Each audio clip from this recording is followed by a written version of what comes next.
Olá, Porto Velho, querida e amada capital simpatia. Olá, você de todo o grande estado de Rondônia, que me dá o privilégio da sua audiência. Eu sou Benito, esse é o Conteúdo Amazônia e estamos juntos com você aqui mais um dia, para encurtar distâncias, para levar até a sua casa informações que agregam valores. E a primeira coisa é evocar, né? Claro, aqui aí sobre todos nós chegando as bênçãos e a proteção de Deus. Que o grande arquiteto do universo sempre nos dê mais justiça, paz, perfeição, luz, força e beleza em tudo que fazemos. Afinal, com quem Deus anda, nunca anda só e sempre anda bem. Bom, sem delongas, gente, hoje nós vamos falar do direito e da Constituição, do processo civil criminal, com as novas mudanças que poderão ocorrer com o Super Ministério da Justiça, né? E para tal, uma pessoa que eu gosto muito, professor Moisés. Tudo bom, meu querido? Olá, meu grande amigo Benito. Tudo bem, graças a Deus. Quero aproveitar a oportunidade de saudar também a Thaís e o doutor professor Detone aqui, que a gente vai acalorar essa discussão hoje. Estamos juntos, que o que for para o bem da nação, não, você não encontra aqui, com certeza, assim. For para o bem de Rondônia, até pode ser. Porque bem da nação, me lembrou agora, rima com corrupção, eu estou querendo ver isso longe de mim. Né? Porque estou resgatando um monte de jargões, né? Brasil ame o deixo, né? Essas coisas, então... E eu quero, para começar hoje, eu já vou passar para vocês falar com ele, mas olha, hoje eu quero aqui, primeiro que eu quero que você faça uma avaliação da primeira fala, das primeiras falas do futuro provável ministro da Justiça, o ex-juiz Moro. Certo. Tá? Mas aí fica antes passar para o meu amigo. Muito bem, obrigado Benito, sempre abrindo espaço aqui para a nossa presença, para a presença da universidade também no programa. Temos aqui hoje um convidado excelente, doutor Moisés Marinho, ex-aluno da Unir também, aqui presente para falar sobre as questões jurídicas, aí, perspectivas da justiça aí nessa nova etapa do Brasil. Quero saudar a Thaís, né, agora aí cada vez mais envolvida nas questões sociais aqui da nossa cidade. Saudar também o Eudes, que cuida da qualidade do programa aqui atrás das câmeras. E sabe o que, Benito? Estou devendo um alô. Esses dias estava eu e o professor José tomando um suco no centro da cidade. Parou a moça e falou: olha, eu assisto vocês lá no programa do Benito e tal, e não sei o quê, parabenizou o programa. Isso nos deixa muito contentes, né? Esse espaço de cidadania aqui, pública. Então, mandar um abraço para a Cristiane e para todos aqueles que nos param aí na rua falando do programa, né? Um programa bastante popular. Muito obrigado pela audiência de vocês. Perfeito. Tá aí, saúde, professor. Professor Moisés, doutor também, né? Moisés, é um prazer tê-lo aqui no nosso programa. Realmente, esse debate, nossa conversa hoje é uma conversa muito importante, né? Que diz sobre a nossa segurança, né? Do nosso direito.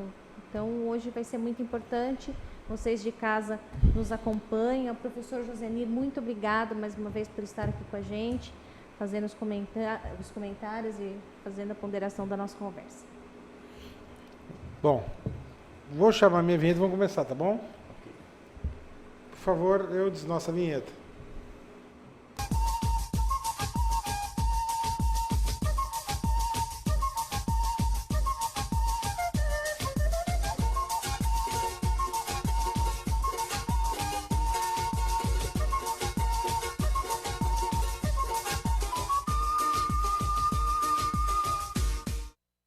Professor, já vou dar direto a palavra para você, depois de debate, tá? Porque nós temos um acadêmico de direito ali, né? Eu estou no segundo período. Parei, não entrei no terceiro para concorrer, né? Mas de segundo período, o senhor sabe que segundo período a gente sabe mais que juiz, né? Segundo período a gente sabe muito, aqui temos um bacharel em direito, que sou eu, que eu vou ter que virar advogado, até por questão de sobrevivência alimentar, né? Se eu vou viver de jornalista com o que estão prometendo aí, porque vai acontecer com jornalistas no Brasil, né? Quem não for de direita está lascado. Né? E eu sou centro-esquerda, então vou entrar no cacete, então esquece. Né? Vamos tocando esse programa enquanto Deus quiser. Né? Deus permite que dure muito, mas dinheiro que é bom não vou ver, né? Então vamos virar advogado, porque pelo menos eu posso trabalhar em alguma coisa. Vamos ver se acontece alguma coisa aí, né? Tomara que fique só nisso também, né? Porque se piorar um pouquinho mais, eu não sei nem para onde vou. Só se for para Bolívia, né? Vamos lá. Josenir. Professor, não, José, não, eu. Você viu, o que você acha, dá uma visão de que o Ministério da Justiça hoje e o Ministério da Justiça que teremos. O ministro, hoje é o Torquato, né? E amanhã vai ser o Moro. Me faz uma avaliação do Moro e do super ministério que ele vai assumir. Ok. Quero aproveitar, inclusive, e dar meus cumprimentos, estender aí a esse público maravilhoso que você tem, Benito, do nosso estado de Já Rondônia. agradeceu teus votos alguma vez aqui, depois que tu saiu? Não entendi. Os votos que tu teve para deputado, tu agradeceu? Ah, sim. Quero... Pode a começar por aí. primeira oportunidade que veio no programa. Então, Quero lá. agradecer. Eu concorri, assim como o professor Detone, né? Acho que todos nós aqui concorremos. Todos. Todos nós. E eu acho que é um dever de toda a população, é um direito, na realidade, do cidadão de participar da política de alguma maneira. E nós fizemos o nosso pacto, nós honramos com o compromisso. Não fomos eleitos, mas eu tenho certeza que cada um de nós saímos muito mais enriquecidos. Sem dúvida. Do ponto de vista de uma perspectiva de entender todas as problemáticas, né, sociais. Ou de como funciona uma campanha, né? Justamente. Principalmente uma campanha, Benito, que não se tem valores, não se tem dinheiro e não se tem as práticas tradicionais de compra de votos. Infelizmente, com toda a fiscalização, com tudo isso que nós acompanhamos, ainda se dá um jeitinho. É igual o traficante, quando vai traficar drogas, ele coloca a droga dentro do tecido daquele que vai levar a droga para o exterior. Então, infelizmente, não foram pegos pela Justiça Eleitoral, mas a gente sabe que essas práticas malditas têm as formas discretas de se fazer. Infelizmente, as pessoas também que aceitam essas práticas, também elas estão erradas, né? Então fizemos uma campanha modesta, uma campanha ética, uma campanha com propostas e sem dinheiro. Professor Josenir, Thaís e Benito. Não largamos nossas atividades, porque senão nós não tínhamos como sobreviver. Então fizemos, naquele jargão popular, das tripas coração mesmo. E graças a Deus eu obtive 672 votos.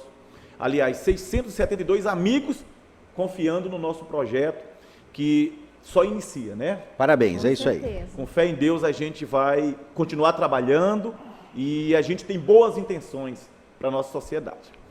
Trazendo para o tema, o Benito, Thaís e... Só dizendo assim, que no decorrer do programa, mais pro final, se der, eu quero que tu me fale meio que aqueles pleitos que tu ajudou, questão do táxi compartilhado. Ah, perfeito. Tá, mas vamos primeiro pro macro. Perfeito. Então, o que é que nós temos hoje? Nós temos um superministério, né, como você falou, e de pronto o presidente eleito, ele já convocou o juiz, e vamos dizer assim, sem nenhum tipo de implicação de ofensas nem nada, mas o juiz mais estrela do país hoje, né, que é o juiz mais famoso.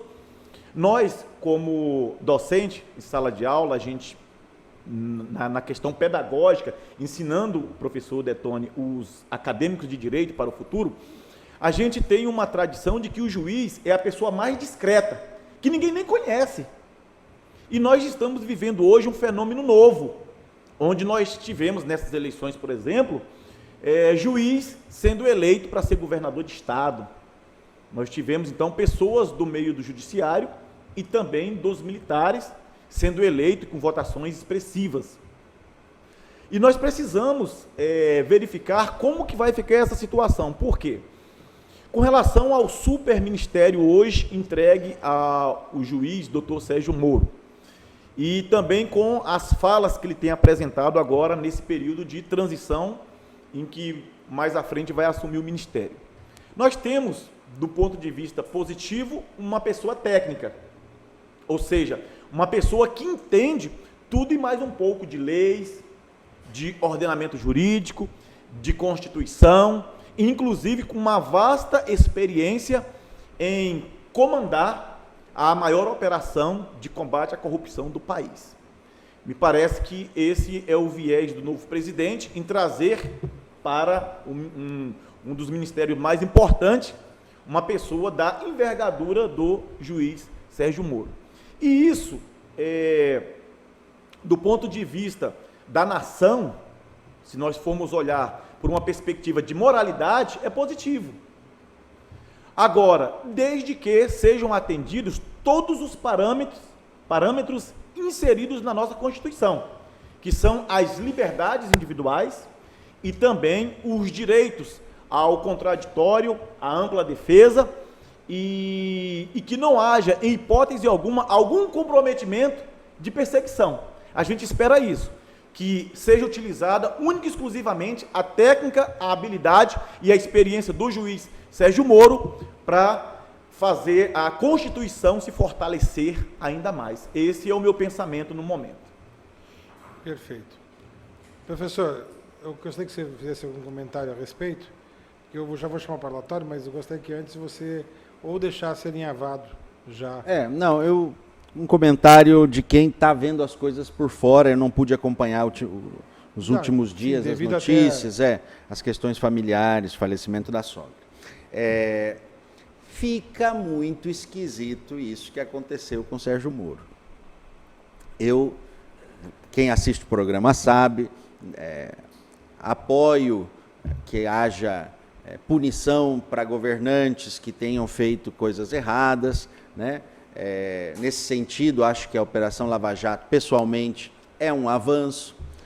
Agora, o argumento das pessoas que diziam, olha, está sendo feito um uso político, esse argumento se fortalece quando o juiz que condenou um possível candidato assume uma vaga política de ministro no candidato oponente. Então, sem desmerecer o trabalho da Lava Jato e tudo que tem acontecido, precisa, penso eu, continuar e fortalecer, mas foi uma movimentação um pouco esquisita. Eu espero que seja para o bem, mas precisamos ter atenção e é muito produtivo você trazer esse tema, Benito, para a gente conversar aqui no programa. É que me preocupa, professor, porque assim, agora ele entra em suspeição porque antes das eleições ele já tinha sido procurado pela equipe do atual presidente. Então, sobre todas as atividades que ele tenha feito durante a eleição e anterior à eleição, premeditando um ganho com isso no futuro. E o STF, inclusive, nos próximos dias vai julgar isso. Agora, eu digo assim, são coisas que a gente tem que ponderar aqui. Eu vou chamar o nosso parlatório e quando nós regressarmos, nós vamos falar agora da questão, vamos direcionando para o nosso Estado. Esse superministério vai mudar de que forma? Vai trazer de que forma a advocacia? Você mesmo comentou comigo que só nos últimos dias já 7 deputados foram presos. Vai ter muito mais operações? Então, deixa eu só chamar esse parlatório da nossa parceira, o Hospital de Olhos Veloso.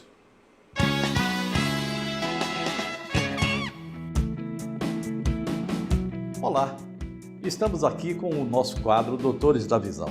A nossa equipe foi às ruas para descobrir com as pessoas o que elas querem saber sobre lentes de contato. Vamos conferir juntos? Já usou lente de contato? Nunca. Aí eles ficam tudo com os olhos cor de mel. Não, ainda não usei. Não, ainda não. Já usei lente de contato. Não. Lente para ficar mais bonito, ou então para enxergar melhor. Oi, Ed, tudo bom? Realmente existem as lentes, você descreveu direitinho. A maioria das vezes a gente usa as lentes para corrigir os graus. Agora, realmente algumas pessoas gostam de mudar a cor dos olhos. A gente também consegue fazer lentes coloridas, bem adaptadas, corretamente adaptadas para o olho da pessoa e consegue modificar a cor dos olhos de uma forma bem natural. Meus olhos são pequenininhos, mas sempre que eu ia colocar, eu nunca conseguia, meu olho fechava, lagrimava. Lente de contato não é uma coisa igual uma camiseta que a gente vai no shopping e compra. A lente de contato, ela fica dentro do olho. Então, a gente tem alguns parâmetros que chamam curva base, diâmetro, ou seja, o tamanho da lente, a curva da lente, para ela adaptar perfeitamente aos olhos. Porque tem pessoas que não podem usar lente de contato por ter o endotélio frágil.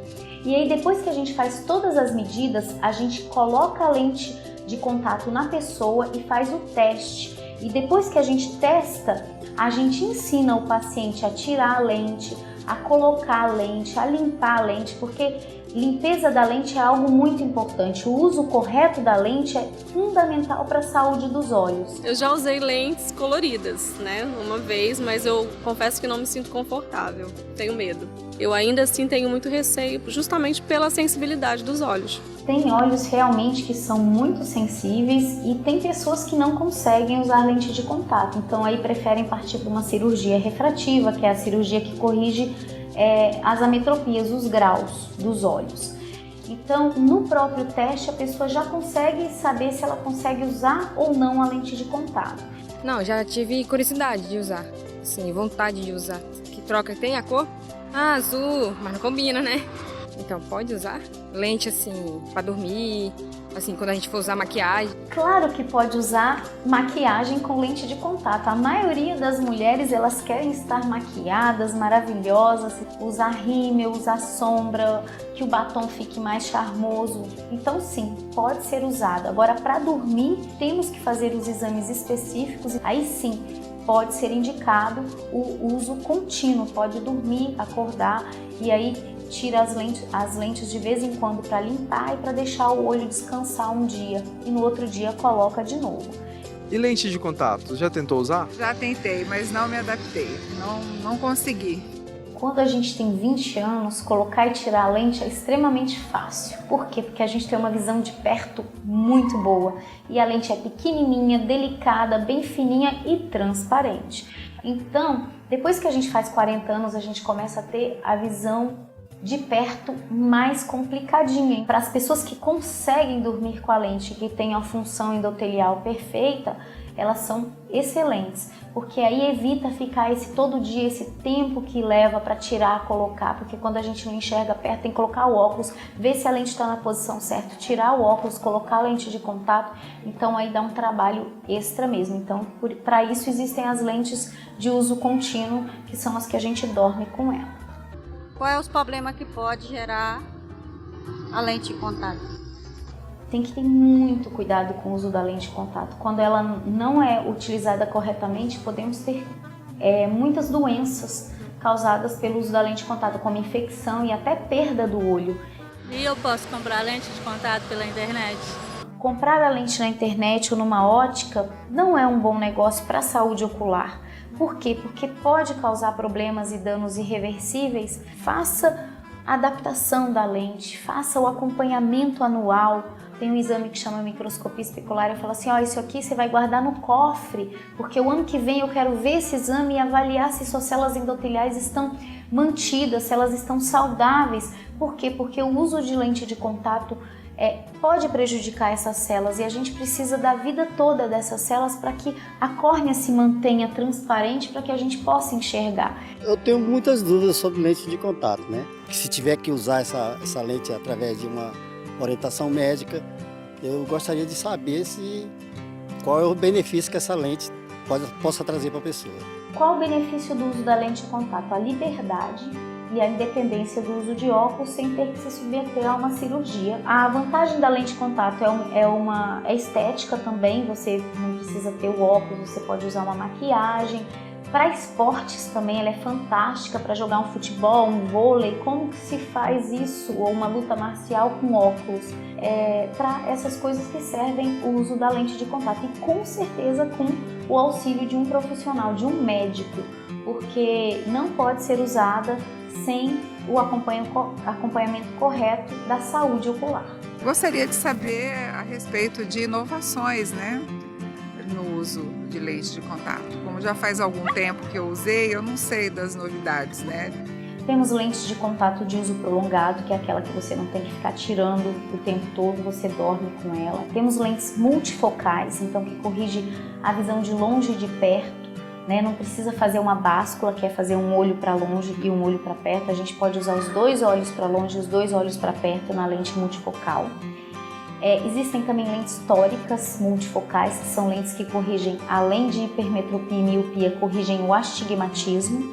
Então, o que temos de novidade no mercado são esses tipos de lentes com alta permeabilidade ao oxigênio que permitem o uso prolongado dela, ou seja, dormir durante 20, 30 dias com a lente de contato. Olha, as perguntas estão chegando, os vídeos também, e a gente agradece muito a sua participação aqui no quadro Doutores da Visão. 99252-3700. Quer saber um pouco mais a respeito de lente de contato ou de qualquer outro assunto? Mande para cá o seu vídeo. A gente vai ter um prazer muito grande em atendê-lo.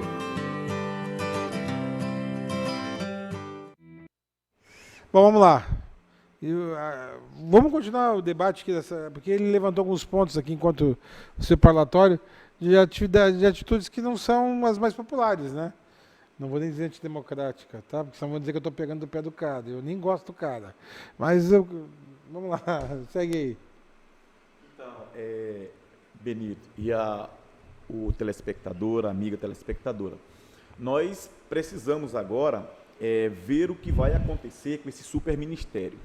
E, de pronto, o futuro ministro, ele já vem trazendo algumas questões que, do ponto de vista nosso, da advocacia, que a Ordem dos Advogados do Brasil é uma das instituições mais importantes do país e que prega justamente a liberdade e a união e a pacificação das normas e dos povos, né? Então, a nossa nação hoje, ela tem um Estado democrático de direito.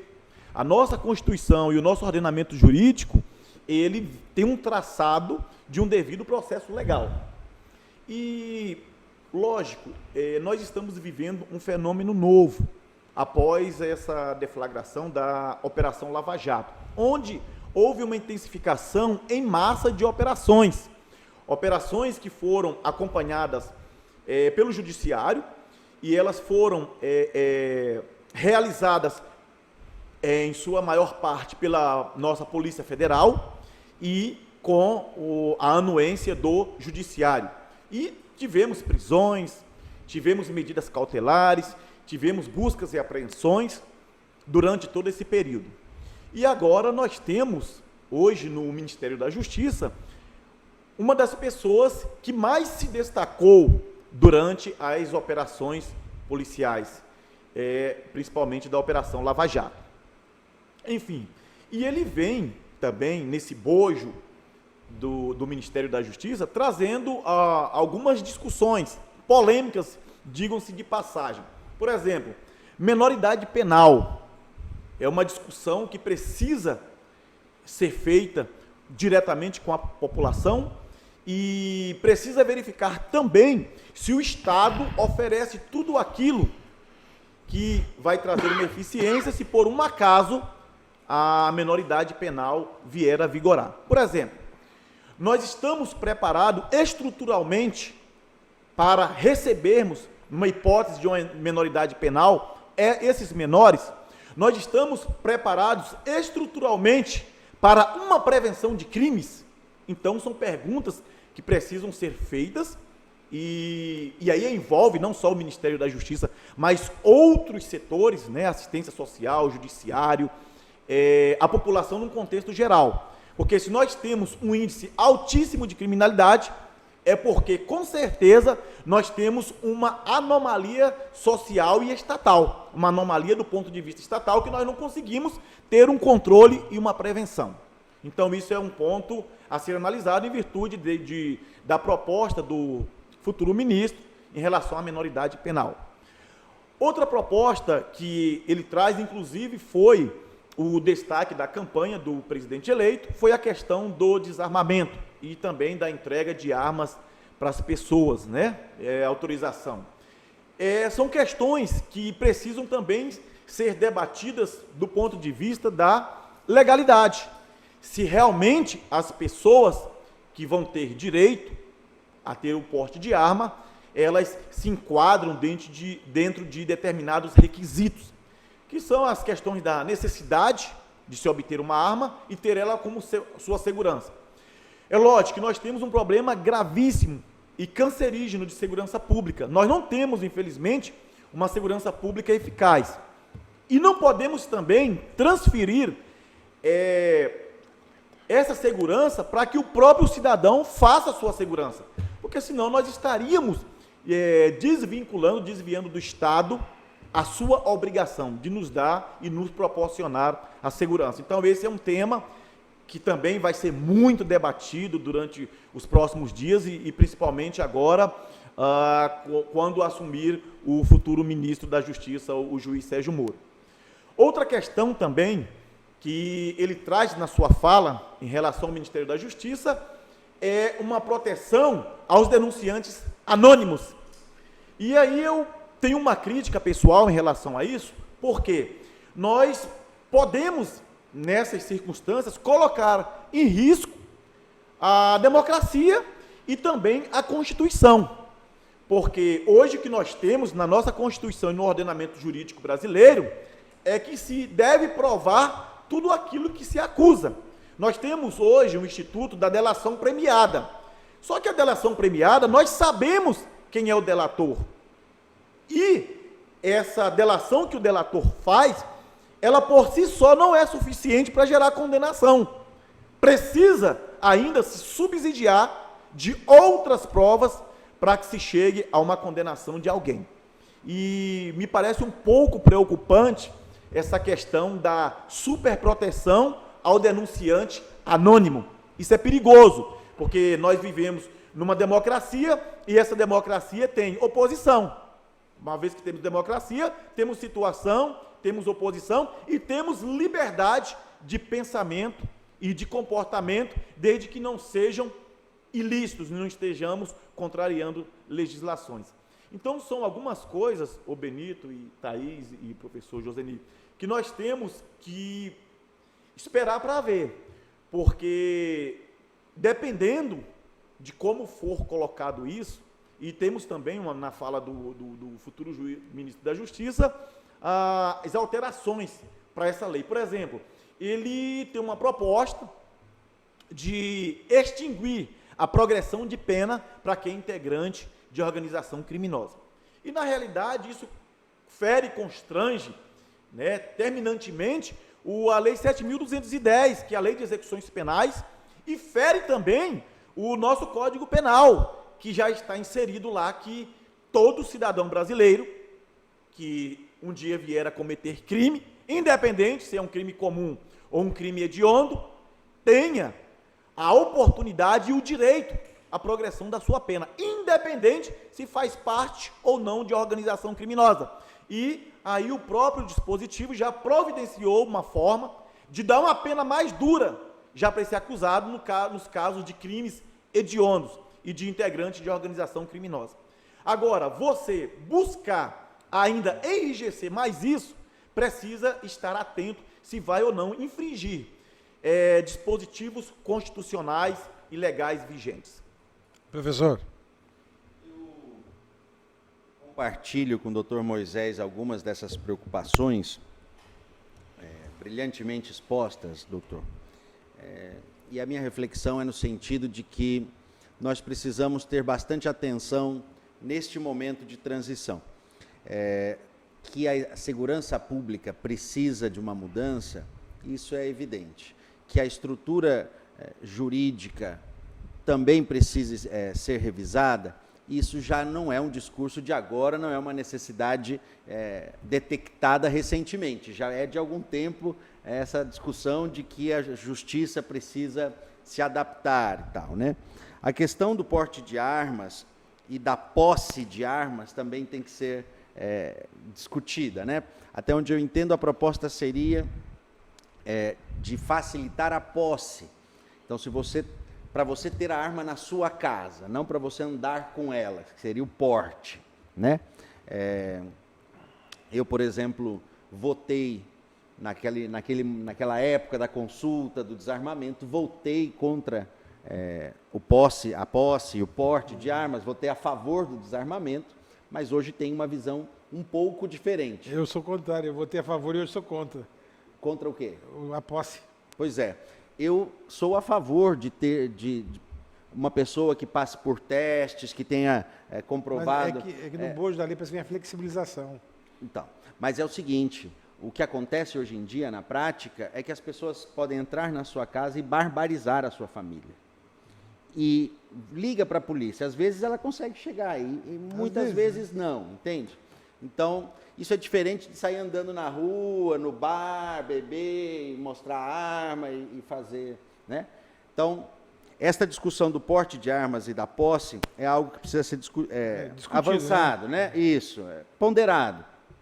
O tema da maioridade penal é outra questão. Nós ficamos entre dois polos, né? Ultimamente, o Brasil avançou bastante, nas últimas décadas, avançou bastante na defesa dos direitos da infância, da adolescência. Isso é muito bom. Se precisar, era necessário fazer isso. Muitos abusos eram feitos com jovens, crianças, adolescentes, em virtude da pouca proteção do Estado para essas pessoas. Agora, há quem diga que há uma superproteção, né? Nas escolas se perde o respeito, inclusive, né? E olha, cá entre nós, um adolescente de 16 anos, sequestrador, ou estuprador, ou matador, sabe o que está fazendo. Sabe, se pode votar com 16 anos. Agora, como é que vai fazer isso?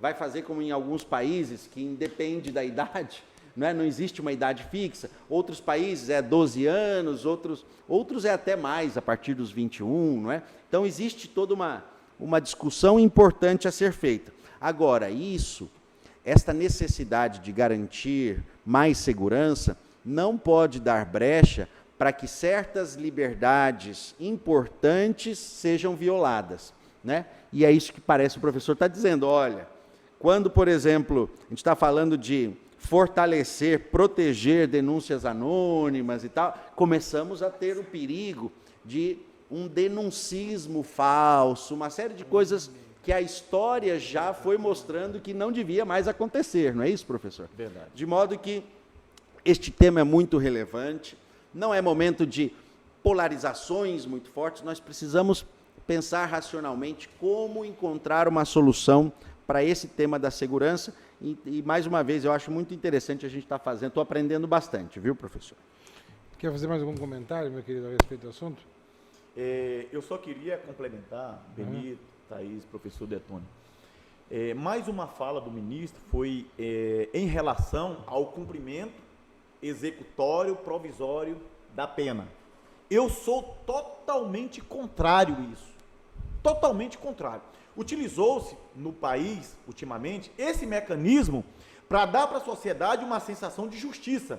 O que nós tínhamos, na realidade, eram pobres abarrotando cadeias, superlotando cadeias, vivendo nas condições mais miseráveis e sofridas possíveis, e tínhamos pessoas ricas respondendo processos por anos a fios, inclusive no meio desse tempo, que eles estavam respondendo processo com todos os recursos, e recurso que eu digo é o seguinte, recurso financeiro e recurso legal, e que na maioria das vezes, muitos desses crimes eram prescritos, se durante esse tempo que ficava recorrendo, o Estado perdia o interesse em puni-lo porque prescreviam. E aí utilizou-se a Suprema Corte do país, o STF, esse posicionamento que, na minha ótica, é extremamente inconstitucional. Infelizmente, é inconstitucional e trouxe para a população gosta, as pessoas gostam, mas nós estamos discutindo aqui a questão jurídica, legal da Constituição. E isso fere completamente o sentimento constitucional da nossa maior legislação, da mãe das legislações, que é a Constituição, que é o princípio da presunção de inocência, o princípio do devido processo legal. Sabe por quê, professor Detone? O que acontece? Em 100% dos casos que as pessoas exercem o seu direito a recurso e que chegam à Suprema Corte, 40% tem alterações nessas decisões. E desses 40%, 20%, as pessoas são absolvidas. Então, são estudos já mostrados de que há alterações em decisões. Quando nós temos uma decisão em que a pessoa foi condenada em primeira instância, percorre todas as instâncias e chega ao final, é mantida, tudo bem. Começou a cumprir pena, já adiantou, inclusive, a sua pena, tudo bem. Agora, quando acontece dessa pessoa estar cumprindo pena, e chega lá, ela é absolvida. E aí essa pessoa está cumprindo pena num ambiente totalmente caótico, precário, num ambiente sem a mínima estrutura possível de regenerar ou ressocializar animal, bicho, cachorro, quanto mais ser humano. Então essa é a nossa indignação e preocupação, porque esse sentimento de me parece, mostrar para a sociedade um imediatismo, né, nas decisões. Então as pessoas falam, tinha muito pobre na cadeia e rico conseguia se livrar. Hoje está paritário. Isso é legal. De uma perspectiva primária, genérica, é legal. Porque nós temos hoje uma sensação maior de justiça, porque essas pessoas passam a cumprir. O perigo é quando essas decisões, elas trazem prejuízo para esse acusado. E é isso que nós somos contrários. O princípio da presunção de inocência, o princípio de que as pessoas precisam esgotar. Então trouxeram, eu quero até reforçar essa fala, dizendo o seguinte: nós temos uma demora muito grande no nosso judiciário em julgamentos. E essa demora não se pode transferir para o acusado. Então, essa forma de fazer o cumprimento executório da pena provisório, me parece que é para cobrir uma falha estatal do judiciário pela sua lentidão. São muitos processos, então tem um acúmulo muito grande de trabalho, não consegue julgar esses processos num tempo hábil e, para resolver isso, retira-se direitos do acusado e coloca ele para cumprir pena antecipadamente, provisoriamente. Então, é também uma das falas, e foi algo que durante a Operação Lava Jato, que mais nós vimos foi isso. O juiz Sérgio Moro decretando medidas cautelares, prisões, apreensões, e também vimos, tem muitos acusados hoje presos em virtude desse entendimento do STF, que da última vez só passou por um voto, de que as pessoas, numa confirmação de condenação, já devem começar a cumprir provisoriamente sua pena. E geralmente isso ocorre quando tem uma decisão de condenação na primeira instância, confirmado na segunda instância. Então, o perigo vige no princípio da presunção de inocência. E a gente tem que ficar atento, porque o futuro ministro da Justiça, Dr. Sérgio Moro, ele é um ferrenho defensor dessa ideia, do cumprimento imediato após a condenação em segunda instância. Desculpa aqui. Tá bom. Tá, você quer fazer algum comentário? Daqui a pouco você já vai ter que sair, né? Hoje vai ser mais cedo. Eu me sinto meio incomodada com esse novo cargo do nosso magistrado Sérgio Moro. Mas eu acho que não é o nosso assunto aqui, mas eu queria te fazer uma pergunta. Eu acho que também isso é até uma dúvida da população, da sociedade como um todo, né? Porque ele, em suas últimas ações aí, ele mitigou o crime de caixa 2 do Onyx Lorenzoni. Então, muito amigo do Cunha, aliás. Pois é, e afinal, eu penso que um magistrado jamais deve conflitar, né, com o seu munus, não é isso? Né? Esse é o termo que se usa de função. E eu fico um pouco preocupada com essa ação. Por que pode para um e para outros não, né? E aí eu gostaria que você falasse um pouquinho, explicasse para a população sobre por que isso tem acontecido nesse sentido de... Ou seja, por que ele caçou tanto caixa 2 e agora ele aceita fazer parte de um governo com pessoas envolvidas com caixa 2. A tradução é essa, que ela te perguntou. Eu não ia fazer essa pergunta, mas já que ela fez. Na realidade... Porque eu acho que é muito pessoal dele. Não, mas... Vamos escutar o advogado. Na realidade, é muito oportuna. A população realmente...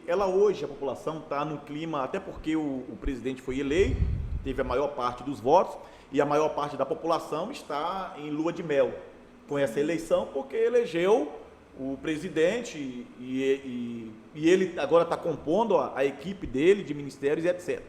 E aí nós vamos nos ater aqui às questões jurídicas, né, que é as questões legais que controlam e trazem a segurança para todo o nosso país, uma segurança jurídica. Toda a nossa população, ela é obrigada a seguir as leis do nosso país, a partir da Constituição.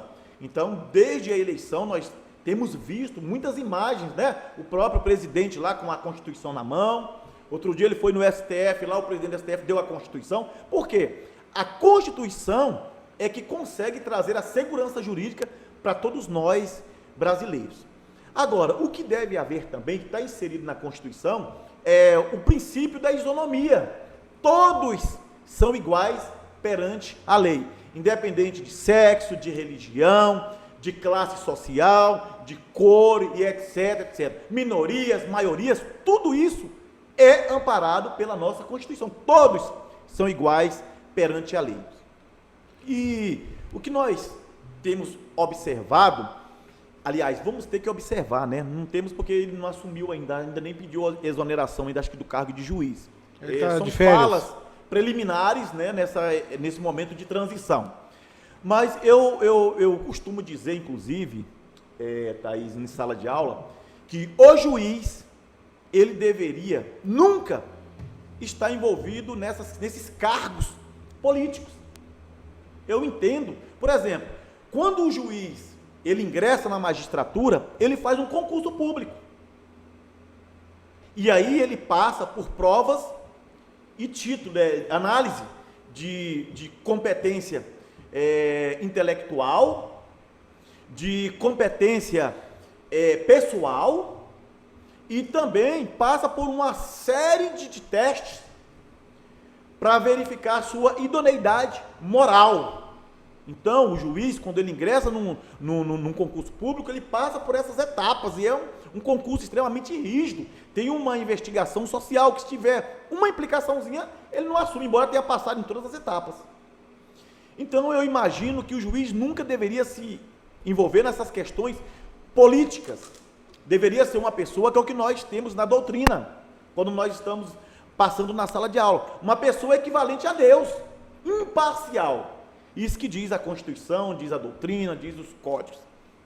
Ocorre que, a partir do momento que passamos a escolher politicamente os nossos juízes, e aí eu já posso, sem nenhuma afronta ao nosso judiciário, com todo o respeito que eu tenho, quando nós passamos para o Tribunal de Justiça, STJ, STF, nós temos juízes de carreira, nós temos um quinto constitucional, que pode ser integrante da minha querida e amada Ordem dos Advogados do Brasil, e nós temos integrantes do Ministério Público, que são pessoas experientes para comporem. Agora, o critério, e aí é uma crítica pessoal minha, é político, e não deveria ser. Nós deveríamos ter outros mecanismos de composição desses colegiados, de que não fosse político. Então você tem, por exemplo, uma hipótese, 3 candidatos a assumir uma vaga de desembargador. E quem vai escolher esse candidato é o governador. Você tem 3 vagas para ir para o STF, o STJ. Quem vai escolher? Quem que vai? O presidente da República. Procurador-geral do Estado, Procurador-geral da República. Então, me parece, um tanto quanto, que não deveriam esses cargos, principalmente de juiz, serem escolhidos pelos meios políticos. Nós temos o STF, lógico, nós temos os nossos ministros extremamente preparados, mas aqui e acolá tem algumas discussões. Por que fulano não foi, ciclano não foi? Por que fulano reúne mais capacidade, não foi, e fulano que existe menos capacidade foi?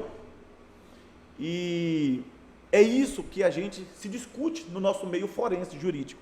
Então, me parece que a ida do juiz Sérgio Moro, né, isso aí é uma crítica pessoal minha, eu acho que ele não deveria ser ministro da Justiça. Eu acho que ele trabalha muito bem e desenvolveria um trabalho muito melhor como juiz do que como ministro da Justiça, né? Porque lá ele vai, com certeza, sofrer uma avalanche de críticas, uma avalanche de suposições, uma avalanche de desconfianças, porque ele foi aquele juiz que participou da maior e mais importante operação, inclusive com poder de decisões, de combate à corrupção do país.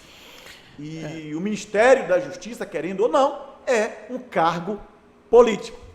Agora sim, eu era a favor de esses cargos do quinto constitucional, qualquer cargo, ter eleição entre os pares com direito a recall, né? Com direito a impeachment se der errado e colocar outro no lugar, e não vitalício, né? Mas depende de mim? Não depende. Então, não posso fazer nada. Vou chamar o intervalo comercial, Thaís, quer se despedir, já que você vai ter que sair? Professor Moisés, agradeço aí as suas palavras, né? Eu acho que isso abre um debate entre a sociedade, né? Uma discussão, um alerta, que a gente precisa discutir também política e reavaliar quem nos representa como federação, né? Afinal, ele terá o cargo de ministro e nos representará, né, como federação. A vocês de casa agradeço a oportunidade e até breve. Bom, eu vou chamar o intervalo comercial, no próximo bloco você continua, tá? E sai, o professor chega mais perto. E nós vamos falar daquelas... Como é que tá as tretas, aquelas que tu estava advogando, né? Ah, sim. O táxi compartilhado tinha outra, não tinha? Aí nós tivemos movimentos caminhoneiros. Isso aí foi pro pau, né? Já perdeu o objeto. Já perdeu o objeto. Mas só dos táxis já dá uma conversa boa agora. Certo. Então é jogo rápido, é no lá. Outro carro.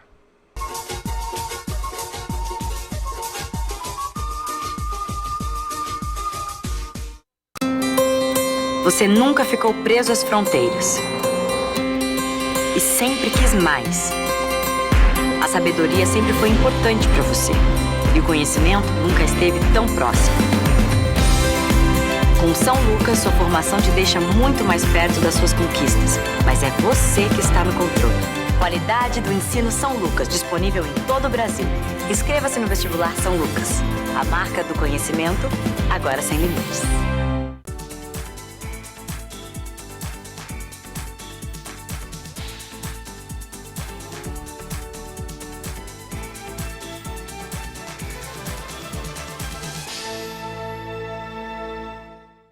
Este recado é para você que sofre com miopia, astigmatismo, hipermetropia, presbiopia e que quer se livrar de vez dos óculos. Venha para o Hospital de Olhos Veloso. Aqui você vai encontrar a tecnologia e a credibilidade que procura. Diagnóstico e tratamento para todas as áreas da oftalmologia. E com a cirurgia refrativa laser, seu tratamento pode ser feito em minutos e de forma personalizada.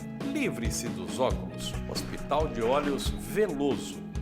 Já pensou ter efetivamente uma portaria completa para o seu condomínio? Uma portaria que monitora e registra todas as entradas e saídas 24 horas por dia, através de vídeos, áudios e relatórios com agilidade e responsabilidade, trazendo assim mais segurança para você e sua família?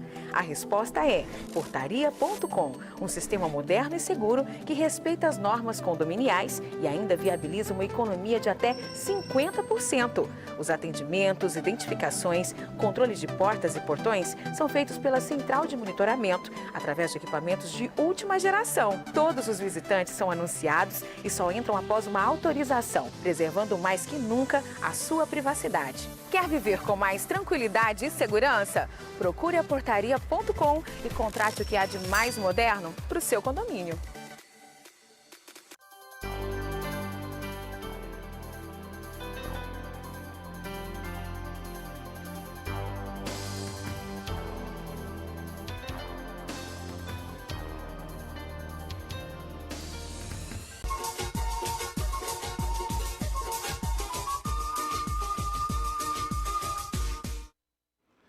Olá, professor Moisés. Chegamos. Agora só tem homem na mesa. Fatia, semana que vem deve estar aí já, graças a Deus. Mais um monte de mulheres em casa. Ah, sim. Um abraço da sua companheira, inclusive. Beijo, Cris. Tá bom. Eu não posso nem mandar beijo para a Thaís, porque acabou de sair, né? Ela deve estar devendo em casa para mandar beijo na televisão. Voltando. Como é que ficou a questão do táxi compartilhado? Aquele negócio lá ficou um salseiro aquilo ali. Ninguém mais sabe se vai acontecer, se não vai, que situação daquilo. Você ainda está à frente da ação? Até o último momento que eu vi, Benito, porque eu tive participando agora do pleito eleitoral e eu fiquei um pouco distante. Mas teve as duas votações na Câmara de Vereadores aprovando a lei. que dá a legalidade para o táxi compartilhado. Eu só não estou atualizado em relação à sanção do executivo, né? Porque a iniciativa, aliás, faltava a sanção do executivo para que a lei ficasse em definitivo. Eu não estou, esses dias, devido ao acúmulo de trabalho na faculdade também, depois das eleições, eu não Fim tive... de ano. Mas, enfim, até onde nós estamos percebendo, está tudo vapor, está legal. As pessoas estão usufruindo do serviço e eu queria até também dizer, Benito, professor Detone, foi um trabalho que eu fiz social. Eu acho que um dos trabalhos do profissional do direito, e eu sou professor, docente, professor Detone também, é a gente atingir uma contribuição social. Muitas das vezes, professor Detone, eu sou confundido. E eu sou, às vezes, muitas das vezes, eu sou acusado, atacado, de fazer algo que a maioria dos colegas não fazem. Esse trabalho social que eu fiz para o táxi compartilhado, poxa, teve colega aí que queria me matar. Trabalhar de graça, você vai estudar muito, e aí vai trabalhar de graça, não vai ganhar nada, está sujando a classe. Aí você vem na televisão, igual nós estamos hoje, dar um esclarecimento, fazer uma discussão rica como essa. Às vezes surge um ou outro dizendo que você está aproveitando do meio de comunicação para se autopromover. Sabe, umas coisas ridículas. Nós estamos agora num processo eleitoral na Ordem dos Advogados do Brasil, e eu quero parabenizar aí, e também quero abraçar todos os meus colegas advogados, todos sem exceção, todos os futuros colegas que eu estou contribuindo com a formação lá na Uniron, e também temos a Unir, temos a Faro, temos a São Lucas, todas as nossas faculdades. Então eu quero acolhê-los e abraçá-los. Agora nós temos que parar, vou colocar entre aspas, que é uma gíria popular da juventude aí, é desse mimimi. Eu acho que o profissional que tem habilidade, tem competência, tem que vir sim na mídia, Benito, ajudar a população a entender seus problemas. Aí nós temos o Código de Ética da OAB, que diz que o advogado não pode vir em televisão, não pode vir em rádio, não pode tirar dúvida, que o advogado não pode vir rotineiramente. Então as pessoas utilizam-se disso para poder estar, de repente, até perseguindo. Eu acho, todos os advogados, todas as pessoas do meio jurídico precisam contribuir de alguma forma com o nosso povo. Trazer um esclarecimento. Poxa, às vezes as pessoas, eu quando fiz o curso de Direito, professor Detone, primeiro, segundo, terceiro período, parecia que eu era uma criança que tinha acabado de sair do útero da minha mãe, porque são tantas leis, tantos direitos que a gente tem e não conhece, Benito. E eu fico às vezes chateado. Aqui e acolá aparece alguém com esse tipo de insinuação em relação ao profissional. E podem ter certeza, enquanto Deus me der esse sopro de vida e eu puder contribuir com um pouquinho de conhecimento com esta sociedade maravilhosa que me acolheu em Rondônia, que há 32 anos me acolheu em Porto Velho, há 34 em Rondônia, há 32 em Porto Velho, pode ter certeza que se estiver nas minhas condições, eu farei independente de dinheiro. Não coloco dinheiro, Benito, não coloco dinheiro, meu grande amigo, o professor Detone, nas minhas relações profissionais. Eu coloco a justiça, eu coloco o direito, eu coloco as leis. Vamos adiante, doutor. Vou aproveitar que estamos com um penalista aqui, né? Um professor de direito penal, não é isso? Justo. Muito bem. Eu gostaria de aproveitar esses minutinhos, 5 minutinhos, para que o senhor falasse um pouco do aspecto da ressocialização da pena. Eu pergunto isso, parece uma pergunta muito teórica e tal, mas é que agora, com a essa nova perspectiva de governo... Sim, aumento de vagas, enfim... falta de progressão... Como é que eu entendo que há uma perspectiva de negar esse aspecto da ressocialização, isso não dá em nada, isso não é uma fantasia, isso aí, né, bandido bom é bandido morto e toda essa história. Eu gostaria que o senhor, como penalista, pudesse falar um pouquinho desse aspecto da ressocialização, esse aspecto que é um dos 3 importantes da pena, não é isso? Sim. Olha só, professor Detone. Você tem 4 minutos, tá? Ótimo. Vamos dar tchau. Vamos rápido. É o seguinte, a ressocialização faz parte de um cronograma legal que está na nossa Constituição, está no nosso Código Penal, está na Lei 7.210, que é um direito do apenado, é um direito estatal legal que ele passa a ter quando ele começa a cumprir sua pena e a pagar o seu débito com o Estado. E isso, em hipótese alguma, deve lhe ser retirado. Não podemos. Nós temos uma problemática terrível de décadas a fios, que é um sistema penitenciário falido, caótico, não recupera ninguém. Por outro lado, nós temos, infelizmente, um problema social gravíssimo, onde a maioria das pessoas são pobres e miseráveis. E aí nós abrimos um mar gigantesco e empurramos todas essas crianças e jovens para a criminalidade. Por isso, o índice altíssimo de tráfico de drogas, o índice altíssimo de roubos, o índice altíssimo de todos os tipos de crimes hoje em sociedade, em virtude dessa problemática nossa, que daí depois envolve outros fatores, como corrupção, como falta de compromisso dos políticos com a nossa sociedade. Mas, enfim, a progressão, ela faz parte de um programa legal de ressocialização.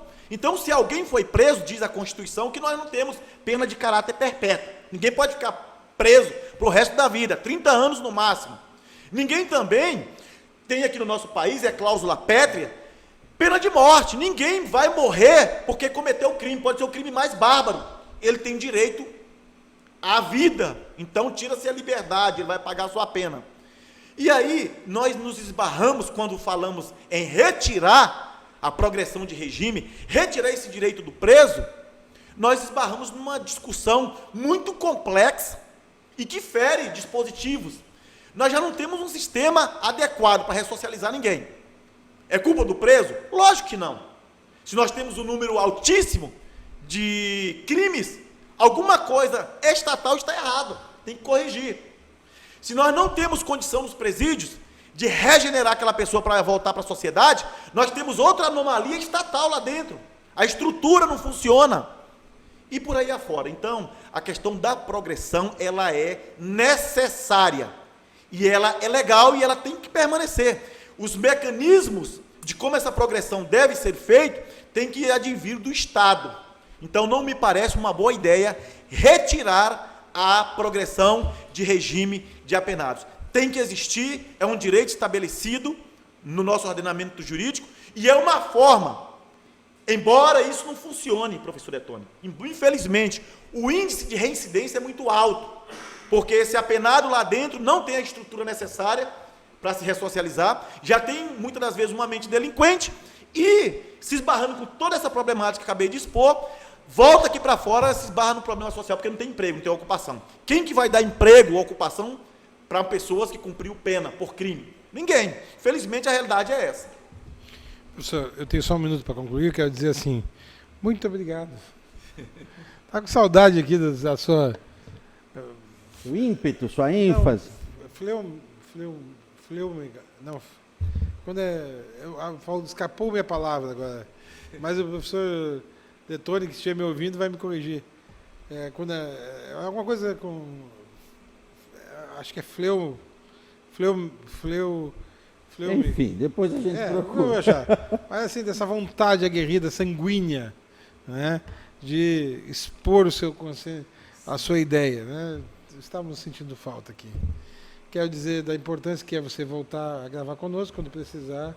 A casa está sempre aberta, tá bom? Tá certo, Benito. Eu agradeço você pela oportunidade, professor Detone, pela discussão, e eu quero agradecer você que nos deu essa oportunidade de podermos aqui trazer uma discussão de grande relevância do nosso mundo jurídico, das nossas questões sociais e das nossas questões que envolvem as normas sociais. Então, muito obrigado e até a próxima oportunidade.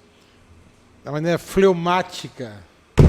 Sabia que eu sabia a palavra, só tinha esquecido a pronúncia. Isso é falta de quê? Sabe do quê? De ler mais. Quando vocês lembram da palavra, lembram da origem, mas esquece as contextualizações. Da maneira fleumática. Fleumática. Como você se refere aos assuntos. Parabéns, siga firme, tá bom, meu querido? Obrigado. Dando tchau só, professor. Uma alegria ter o senhor aqui. Um programa de TV que traga assuntos que melhorem a compreensão da população sobre justiça, sobre direito, sobre cidadania, é muito bom. Então, muito obrigado também, Benito, obrigado, professor, e obrigado, sobretudo, a você que nos acompanha todos os dias aqui no programa Conteúdo Amazônia. E por hoje é só, pessoal, que o grande arquiteto do universo sempre nos dê mais justiça, paz, perfeição, luz, força e beleza em tudo que fazemos. Afinal, é com quem Deus anda nunca anda só, né? Então, que ele continue nos guiando a todos. Até o próximo programa.